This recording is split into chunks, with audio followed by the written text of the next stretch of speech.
Unit 12 status.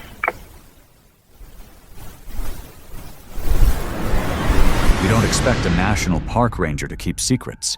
You picture the uniform, the radio clipped to the shoulder, the friendly warnings about bears and weather.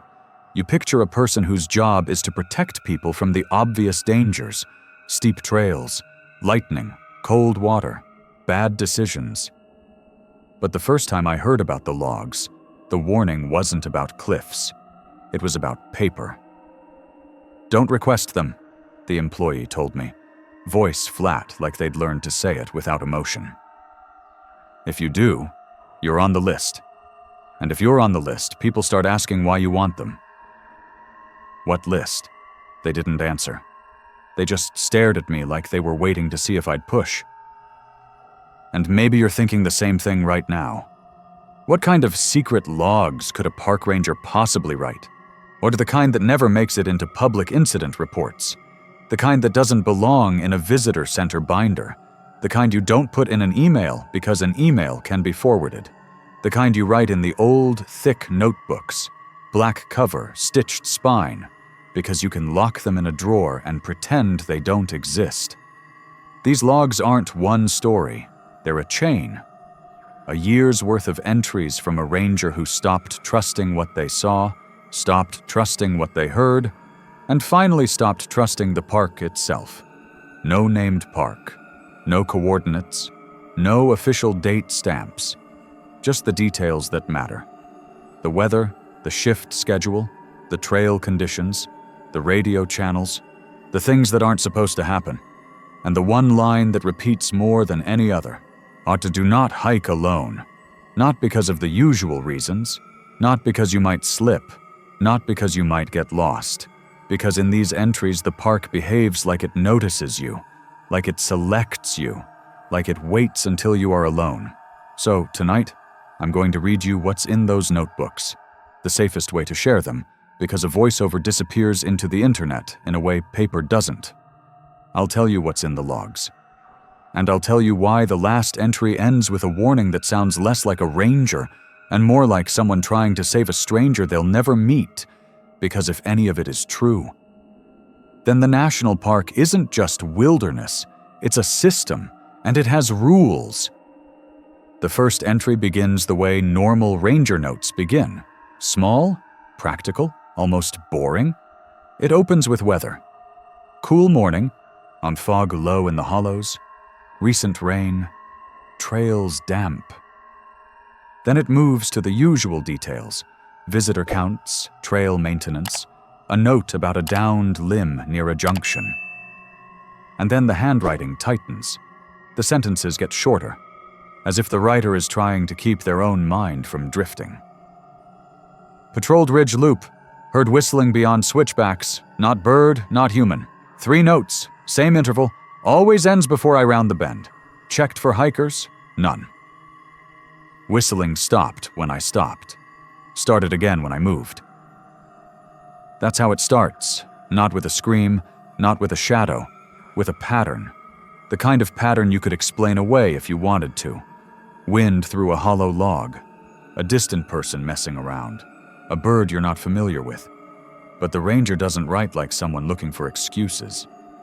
They write like someone trained to separate normal from abnormal. And their first conclusion is simple. Whatever it was, it reacted. It didn't just exist in the environment, it adjusted to the ranger's movement. And that detail matters, because a lot of the logs are built on the same unsettling principle. The park doesn't just contain strange events. The park participates. The next entry is a night shift. Rangers don't all work daylight. Someone has to patrol after hours. Someone has to respond when visitors do the thing every sign tells them not to do. There's a missing return call, a car still in the lot after gates close, a couple that thought they could just watch the stars from a ridge and now can't find the trail back. In the logs, the ranger writes that dispatch called it in as overdue hikers, or likely fine. Likely fine. Those 2 words are a trap, because likely fine is how people die slowly. The ranger drives up. Headlights wash over trees, wet trunks shining like skin. They park. They step into darkness with a flashlight and a radio. They write, "Located pair-off trail approximately 200 yards downslope. They were sitting on the ground, holding hands, not speaking. Asked if injured. Both shook heads. Asked why they left trail. Male said, 'We heard her singing. We thought she was lost.' No one else present. No singing heard on approach. Female's hands shaking. Both insisted they heard it. Close. Right behind us? Escorted back. They did not look back even once." When you read that, you can almost feel the way fear works. Not the cinematic kind, the real kind. The kind that makes you keep your eyes forward, because if you look back and you see something, you will never unsee it. And the ranger adds one line at the end, like a note to themselves. "Visitors follow sound. Sound leads off trail. Sound stops when you stop." A rule, not proven yet, but the ranger is collecting it, and in the next entries you start to see why. A week later there's an incident on an old service road. Not a popular area, not a scenic overlook. The kind of place that exists for maintenance crews and emergency access. A place most visitors never see. The ranger writes about finding a gate open that should be locked. That's not paranormal. That's just bad. An open gate means someone is where they shouldn't be. So the ranger drives in. And about half a mile down the road, and they see something that makes them stop. A vehicle, engine off, hazards blinking, no one inside, no one around. Then the log shifts, because the ranger writes that the radio crackled, not with dispatch, with a unit identifier that wasn't on the roster. "Unit 12, status?" the ranger replies. No answer. The same voice repeats. "Unit 12, status?" It's described as calm, official, almost bored. The kind of voice you trust because it sounds like it belongs in authority. But the ranger knows the roster, and there is no Unit 12. They write, "Radio traffic on Channel 3. Voice sounds like Park Service, but cadence wrong. Too clean. No background. Asked dispatch if unit active. Dispatch said negative." Voice continued to call Unit 12 for 2 minutes, then stopped. Silence felt directed. Directed. Well, that's a strange word for silence, but if you've ever been in a forest when all the insects cut off at once, you know what they mean. It doesn't feel like absence. It feels like attention. The ranger checks the vehicle. License plate is local. Door unlocked. Keys on the seat. And on the dashboard, a folded map. Not a modern park map. An older one. The kind printed on thick paper. The kind people used before GPS made everyone confident and stupid. There's a trail marked on it. A trail the ranger has never seen on any official map. And written beside it, in pen, one word. Shortcut. The ranger does what rangers do. They look for footprints, and they find them. 2 sets.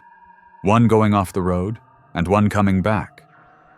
Only the coming back set isn't shaped like boots. The ranger doesn't describe a monster.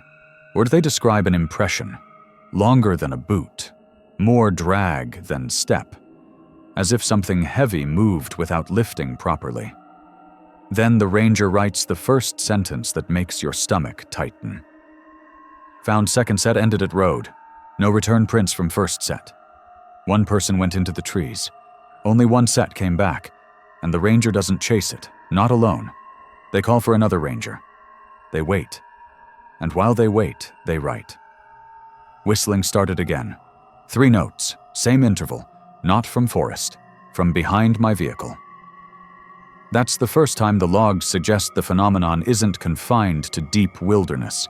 It comes close, it follows, it moves in ways that ignore the normal rules of distance.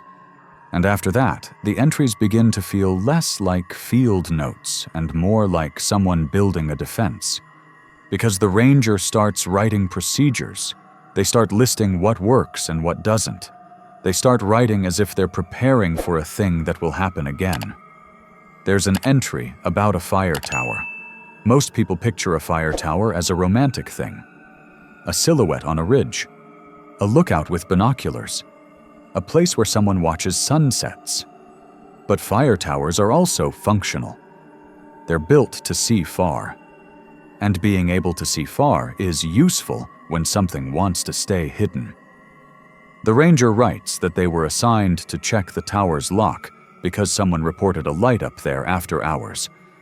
That shouldn't happen. The tower isn't staffed. The power is off. The ranger hikes up in the late afternoon. The climb is steep, the air cold and thin, the trees close in. They get to the base, and the tower is locked. On chain intact, padlock uncut, no signs of tampering, and yet inside, a lantern is burning, not electric, real flame. The ranger can see it through the grated metal. They write, "Observed light source in cab, not possible. Tower secured. Lantern flame steady despite wind. Felt warmth at base, as if heat traveling down structure. Smelled kerosene. Also smelled something sweet, like rot covered with syrup." They don't climb. They don't cut the lock. They do what trained people do when something violates too many rules. They back away. They radio dispatch. And dispatch, according to the logs, replies with a voice the ranger doesn't recognize. Not their dispatcher, not park service, not even the right tone. Just a flat, almost amused voice. "Copy. Do not approach. It is not for you." The ranger writes that their mouth went dry. That's not how dispatch talks. That's not how anyone on an official channel talks. The ranger asks for confirmation. The voice repeats, "It is not for you." Then the channel goes dead. Not static, not interference. Dead. Like someone turned off the world. The ranger hikes down faster than they should, heart punching. And when they reach their truck, their radio is working again. Dispatch sounds normal. No record of the previous call, no acknowledgement. And the ranger writes a line that feels like a person speaking to themselves in the mirror. Radio can be imitated. Authority can be imitated. Do not trust familiarity. If you're listening carefully, you'll notice what the logs are doing. They are stripping away the ranger's tools. In a normal incident, what a ranger relies on 3 things: training, equipment, support. The logs show each one being undermined.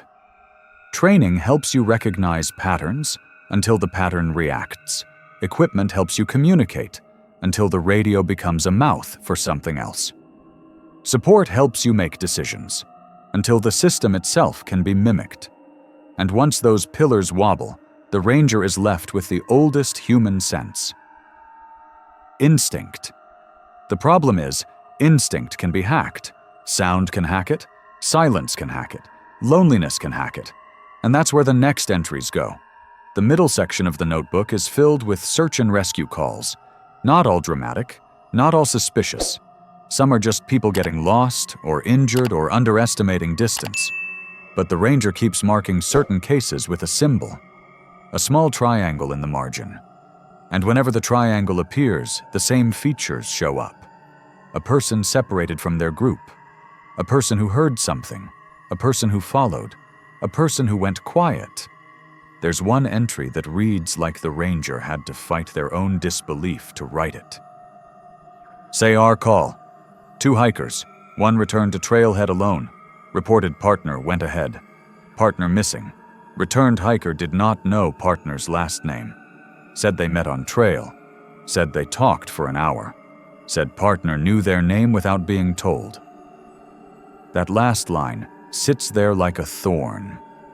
Because if you're hiking alone and a stranger knows your name, how do they know it? The ranger writes that the returned hiker's story changed in small ways: distance, time, direction. But the emotion didn't. Or the hiker kept repeating one thing: "I just wanted the singing to stop." The ranger notes that they never heard the singing during the search, but they did find something else. a spot-off trail where the ground was scuffed, like someone had sat and shifted.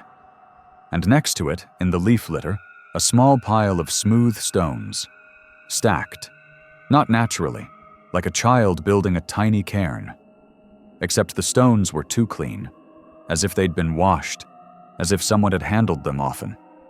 The ranger writes, "Stone stack in deep woods, no nearby water source, stones warm to touch despite cold air, removed stack, returned next day, stack rebuilt." Again, the same theme, reaction. The park doesn't just contain anomalies, it restores them, it replaces them, it maintains them. Then comes the entry that changes the tone entirely. Because it's not a report, it's a confession. The ranger writes that they broke a rule. They went into the woods alone. Not because they were careless, because they were tired of being careful. Because they wanted to prove something to themselves. They write that they chose a short patrol route. Familiar trail, early morning, good visibility. They carried extra gear. They told dispatch their location. They did everything right. And still, the moment the trail dipped into a hollow, the whistling started. 3 notes, same interval. Only this time, it wasn't retreating when they approached. It was circling. They write, "Whistle moved from left ridge to right ridge without time delay, impossible travel speed. Felt like it was testing my position. Then heard my name, not shouted. Spoken softly, like someone standing behind a curtain. That's a line you don't write casually. That's a line you write when you know someone else will read it, and you need them to believe you." The ranger says they froze, because hearing your own name in the wilderness is a primal thing. Your brain lights up. It assumes community. It assumes help. It assumes a human mouth. And that assumption is exactly what the logs warn against. The ranger writes that they did not answer. They did not call out. They did what they train people to do when an environment turns uncertain. They became still. And when they became still, the voice stopped. Not gradually, instantly, as if the voice only existed in reaction to movement. Then the ranger writes that they felt the hair on their arms lift, like static. They smelled the same sweetness again, and rot covered with syrup, and behind them, on the trail, they heard footsteps, not in leaves, not in dirt, on wood, on a section of trail that was nothing but soil and stone. The ranger turned. They saw nothing. But the footsteps continued. Approaching, and then, right beside the ranger's ear, so close it felt like breath, the whistling happened again. 3 notes, same interval, only now it had texture, like air pushed through teeth, like something that had practiced being human. The ranger ran. They don't write it like a hero. They write it like a person admitting they were wrong. Ran full sprint. Slipped twice. Didn't care. Could not hear my own breathing over whistle. Whistle kept pace. Stopped when I reached sunlight. At trailhead, no sound, no smell. Checked my back and truck mirror. Saw mud streaks across jacket. Not my mud. Dark, glossy, like river silt. But I never crossed water.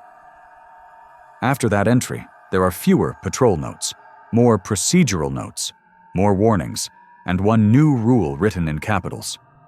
Do not go into the trees when it calls you by name. If this were just one ranger's nerves, you could dismiss it. Stress, isolation, an overactive imagination in a dark place. But the logs don't stay personal. They start intersecting with official events. There's an entry about a maintenance crew finding a section of trail that didn't match any planned work. Freshly cleared. Neat, like someone had trimmed back brush with professional tools. But no crew was assigned. No work order. No record. The ranger hikes to the location with a supervisor, and they both see it.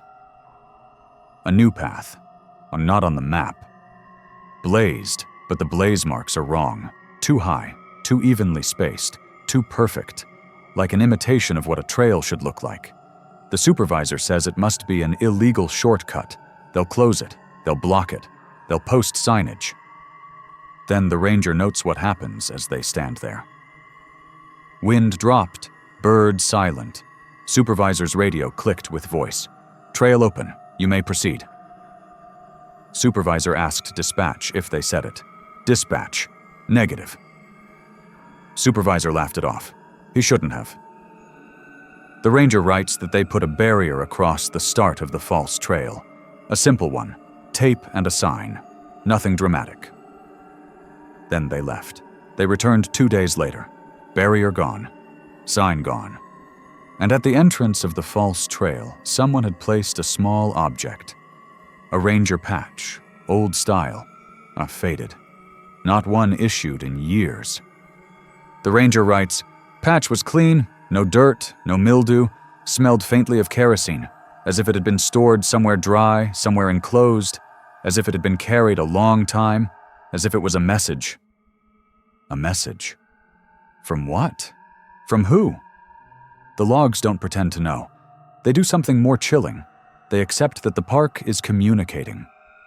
By late summer in the notebook, the ranger starts documenting what they call anchor points, places where the strange events concentrate, a hollow where the singing is reported, a ridgeline where radios glitch, a creek crossing where footprints appear that don't match any animal, a stand of old trees where the air always smells sweet.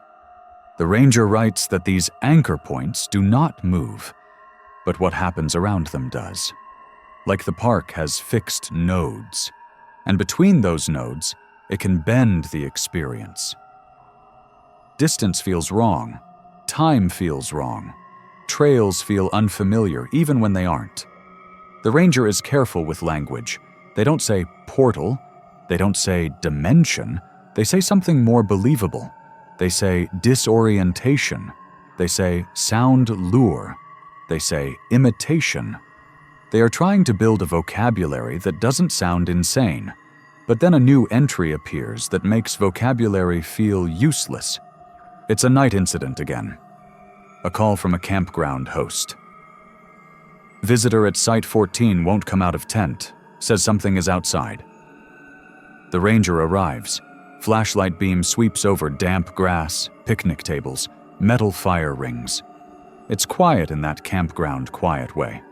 Soft zippers, distant coughs, the low murmur of a family settling. But the tent at Site 14 is shaking. Not from wind, from someone inside. The ranger speaks calmly, asks if the visitor is injured. The visitor, a man according to the logs, says one sentence. There's another tent behind mine. The ranger looks. There is no other tent behind his, just trees. But the visitor insists.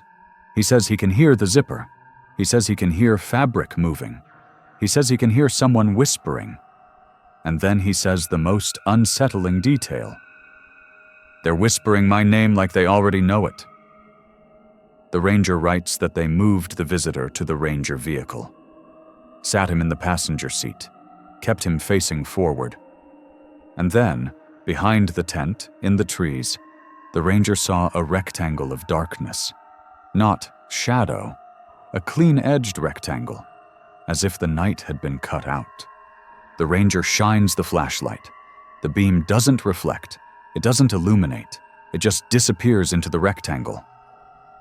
The ranger writes, light swallowed, no depth cues, no movement, but heard zipper sound, very close. Then heard one whisper, not my name, my radio call sign, exact. That's not folklore. That's not campfire nonsense. That's operational. That's a thing that listened, a thing that learned. The ranger does not approach. They do the only sane thing. They back away.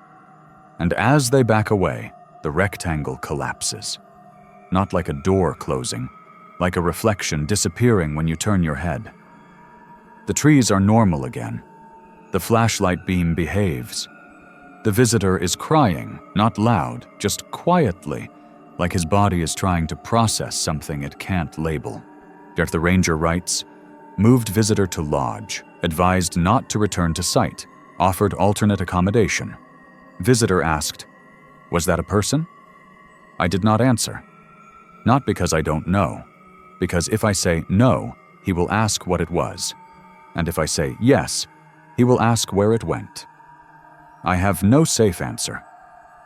After that, the logs begin to feel like the ranger is running out of room to pretend. They start using phrases like, it wants separation. They write that the lure always targets the one who drifts, the one who stops to take a picture, the one who ties their shoe, the one who says, go ahead, I'll catch up. And the ranger writes the simplest operational theory they can. Whatever it is, it doesn't take groups, it takes individuals.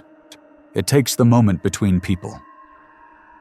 That sentence is terrifying because it's so practical, and it explains why the logs keep circling the same warning: don't hike alone, don't pee alone, don't walk to your car alone, don't step off the trail alone. Because the thing in the logs doesn't have to overpower you, it just has to isolate you. Near the end of the notebook, there's a section that looks like the ranger is trying to build a checklist. It reads like a field manual for something that can't be officially acknowledged. They list indicators. They list response. They list do not. The indicators are simple but unsettling. 3-note whistle, singing with no source, radio voice with no background noise, sweet rot smell, sudden silence, trail blazes too perfect, light that doesn't reflect. And the response is always the same: stop moving, do not answer, do not approach, do not follow sound, return to sunlight, return to open areas, stay with another person. And then one line that feels like the ranger learned it the hard way: if you hear footsteps on wood where there is no wood, run. But the last entries aren't checklists. They're about an event the ranger calls the Audit. Not a financial audit, not paperwork, something else. The ranger writes that a team came in. Not from the park, from above. People who didn't wear the usual gear. People who asked specific questions.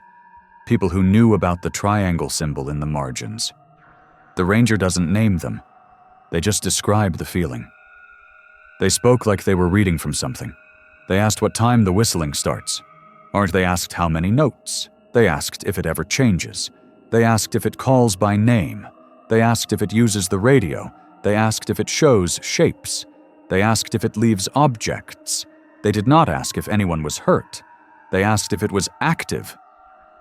Active, like a fire, like a disease, like a system. The ranger writes that they were instructed to turn over their notebook. They refused, and the response wasn't anger, it was calm, like the calm you use when you know you can take something later. The ranger writes that the team left with copies of certain incident reports, and that night, after they left, the ranger's cabin was knocked on. Not a banging, a polite knock. 3 taps, same interval. The ranger didn't answer. They sat in the dark with their service pistol on the table. Well, not because a pistol can stop a thing like this, but because holding something solid makes the mind less likely to break. And outside, very softly, a voice spoke. Not their name. Not their call sign. Something worse, a sentence. A sentence the ranger had only said once, months earlier, to another ranger while standing at an anchor point. A private sentence. A human sentence. Proof that it listened. Proof that it remembered. The ranger writes, "It repeated my words back to me, as if it wanted me to understand that privacy does not exist here, as if it wanted me to understand that nothing I say stays mine, as if it wanted me to understand that the park is not just land, it is a recorder." The next day, the ranger requested a transfer. Denied. They requested leave. Delayed. They wrote that the paperwork kept getting lost. And then the last pages of the notebook shift into something that feels like a person preparing to disappear on purpose. They start writing instructions for whoever finds the notebook. Not a supervisor, not an investigator, a stranger, someone like you. And this is where the logs stop being spooky and start being a warning. Because the final entry isn't dramatic, it's quiet. It's written with the kind of clarity you get when fear has become routine. I am writing this where it cannot be archived. If you are reading it, it means the notebook survived longer than I expect. The park does not want witnesses.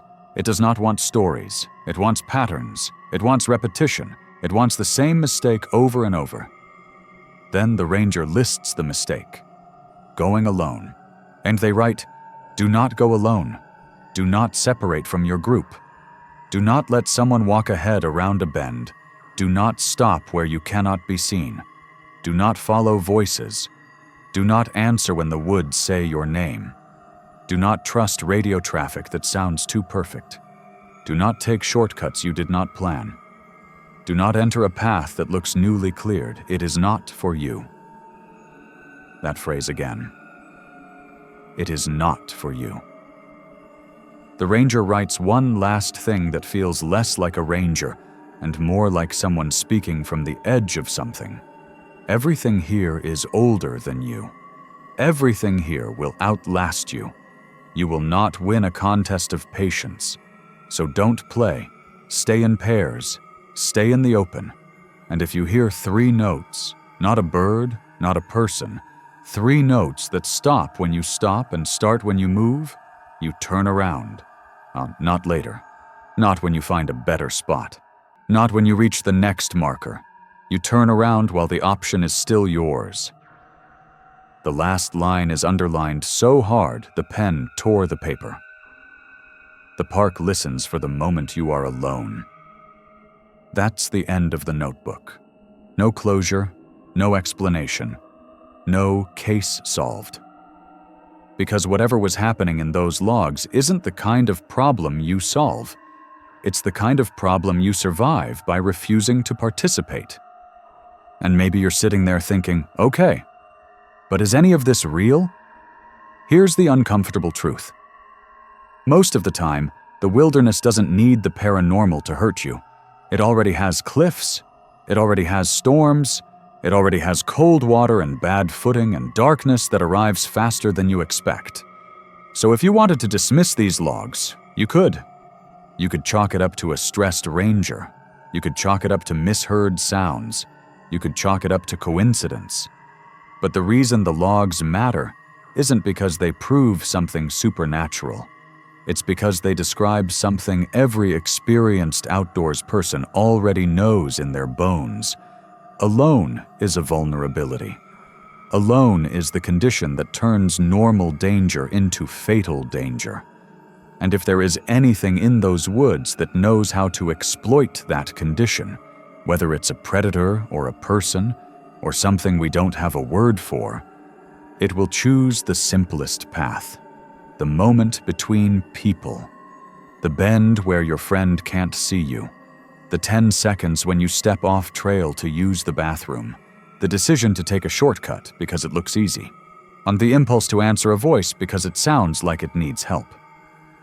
So if you take anything from these secret logs, take this. Don't romanticize solitude in the backcountry. Respect it. Plan for it. And if you feel the urge to go alone because you think it proves something, remember what the ranger wrote. The park doesn't care what you're proving. It's older than your pride. It's bigger than your confidence. And if it has learned anything from the thousands of footsteps that have crossed it, it's this. People separate themselves, and then they disappear. Hike with someone. Tell someone your route. Carry light you don't plan to use. Carry warmth you hope you won't need. And when the woods get quiet in that unnatural way, when the insects stop, when the wind drops, when your radio goes too clean, when you hear a voice that knows your name, you don't answer, you don't negotiate, you don't take one more step just to check. You turn around, you go back to open ground, you get to other people. Because if the ranger's last line is true, then the park isn't hunting everyone. It's listening, waiting, for the moment you are alone.